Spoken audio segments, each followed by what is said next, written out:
Welcome to the Lioness Queen podcast, where our motto is all about living residue-free, not allowing the residue from a negative event in your life hinder you from moving forward where God is leading and directing you. Your host, Reverend Dr. Marisha, founder, speaker, author, divorce coach, and licensed minister, provides motivating messages that will help encourage and empower women to live their best life beyond their past and recognize the worth of their crown. Now let's jump into your weekly dose of letting go of the past and living totally residue-free. Here's your host, Reverend Dr. Marisha. Welcome back, my Lioness Queens. Today is July the 26th, the fourth Friday in the month of July. Happy July, happy Friday, happy 2024, happy summer season. I know I mentioned this last week about how dark our political climate seems at the moment. And now President Biden has stepped down from running. We are in an unfamiliar territory right now. But even in unfamiliar places and spaces, God's will be done. And even if someone gets in the position, maybe somebody you didn't vote for, somebody you don't want, and it may seem like a threat to our democracy, God's will be done. Just like how God took care of Elijah in the drought. No matter what happens, God will take care of you. Amen.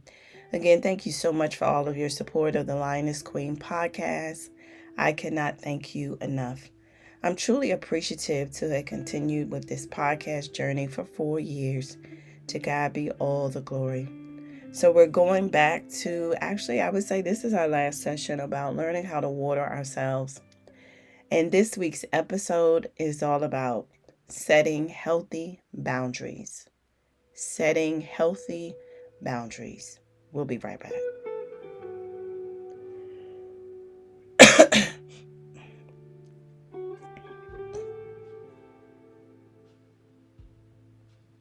Well, before we get started, you know how we love doing it on this podcast. We love starting out with a quote or a poem to get our episode started. We love supporting poets' creativity, and we're so honored to do so. So today I found a short quote by Anna Taylor.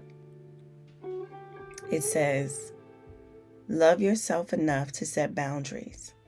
Your time and energy are precious, and you get to decide how you use them. You teach people how to treat you by deciding what you will and won't accept." I got to read that again because it's powerful. Love yourself enough to set boundaries. Or in other words, water yourself to set boundaries. Your time and energy are precious, and you get to decide how you use them. You teach people how to treat you by deciding what you will and won't accept. And so my question for you today is, do you believe that that's true? Do you believe it all starts with you? Do you believe that your time and energy are precious enough to protect? And you also have a right to protect at all costs.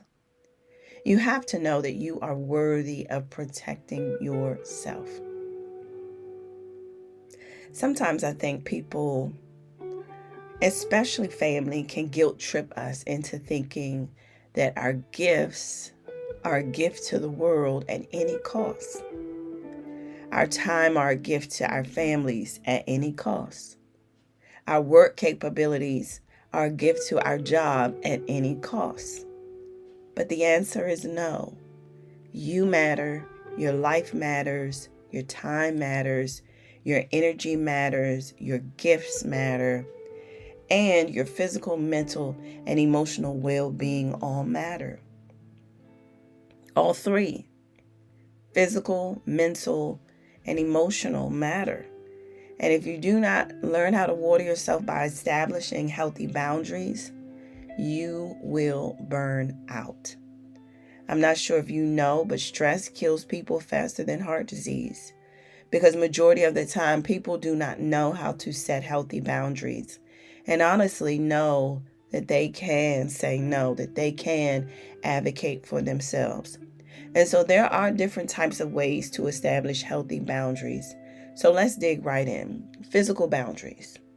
These are boundaries we set for ourselves to ensure physical safety and proximity, including boundaries surrounding sexuality, where and when we go places, what we feel comfortable with physically from others.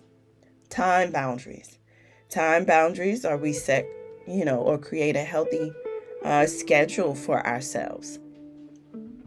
And this can include setting limits on how much time we spend with someone or doing a certain activity, and setting time boundaries for work, school, home, life, and so forth.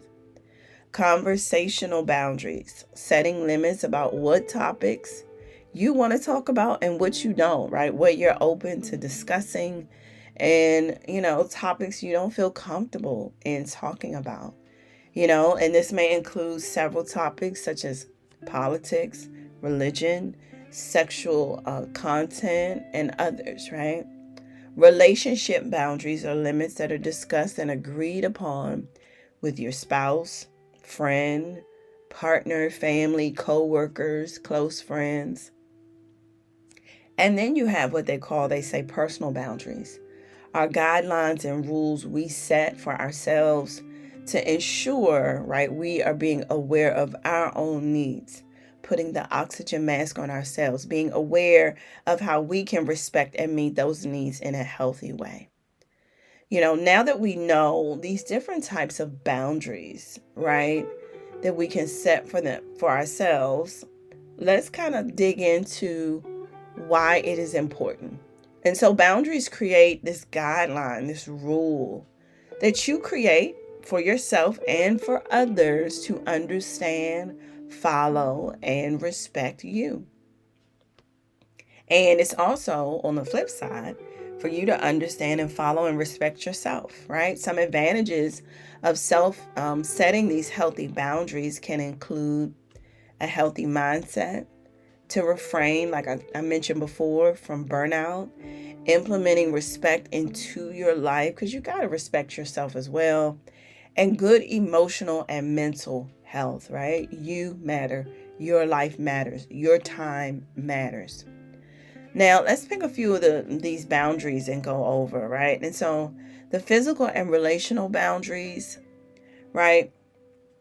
We can talk about the others, but, I want to really kind of talk about the physical and relational boundaries. Like an example could be creating a physical boundary with your family members to respect your privacy, right? When your room is closed, when your door is closed, what does that mean?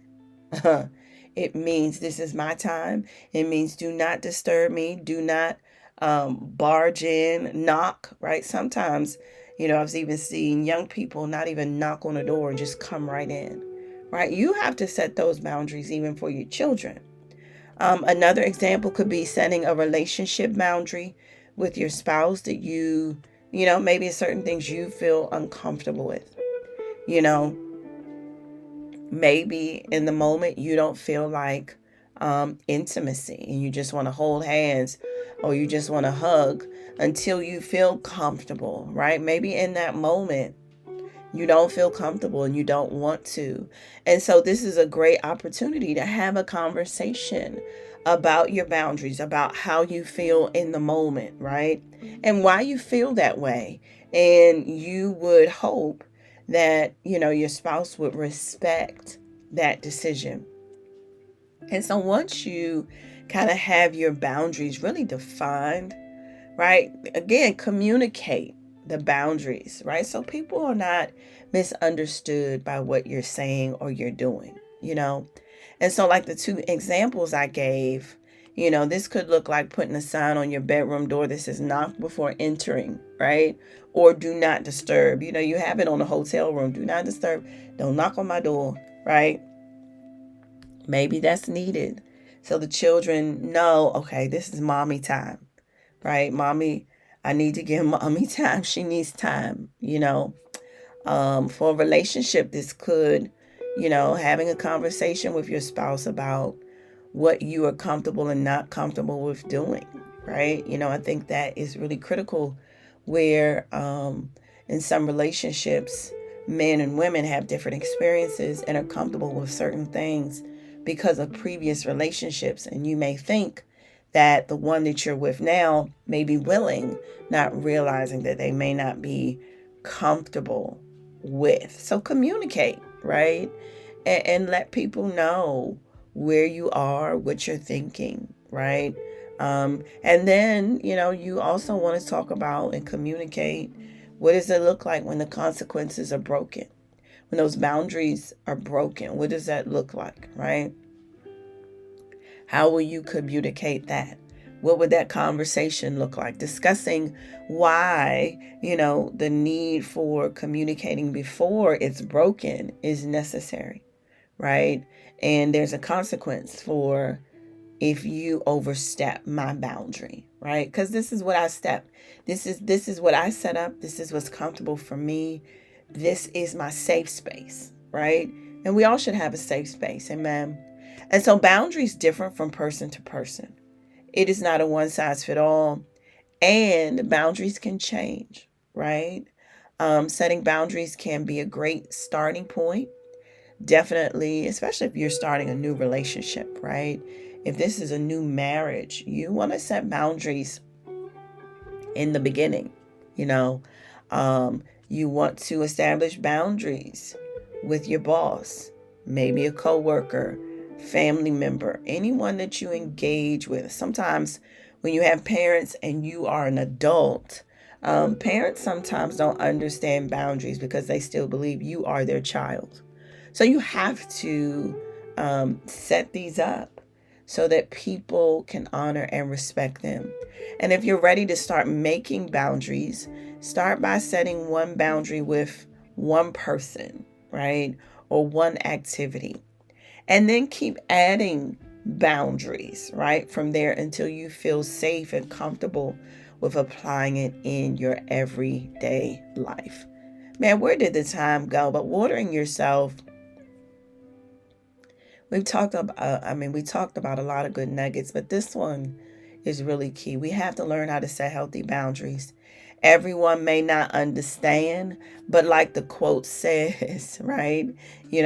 Love yourself enough to set boundaries, right? Love yourself enough to set boundaries. I definitely could not have made it without all of your support of the Lioness Queen podcast. Remember to subscribe and share a review. I would absolutely love to hear from you. Until next time, let's heal to open the new door and believe God will restore in 2024. Amen.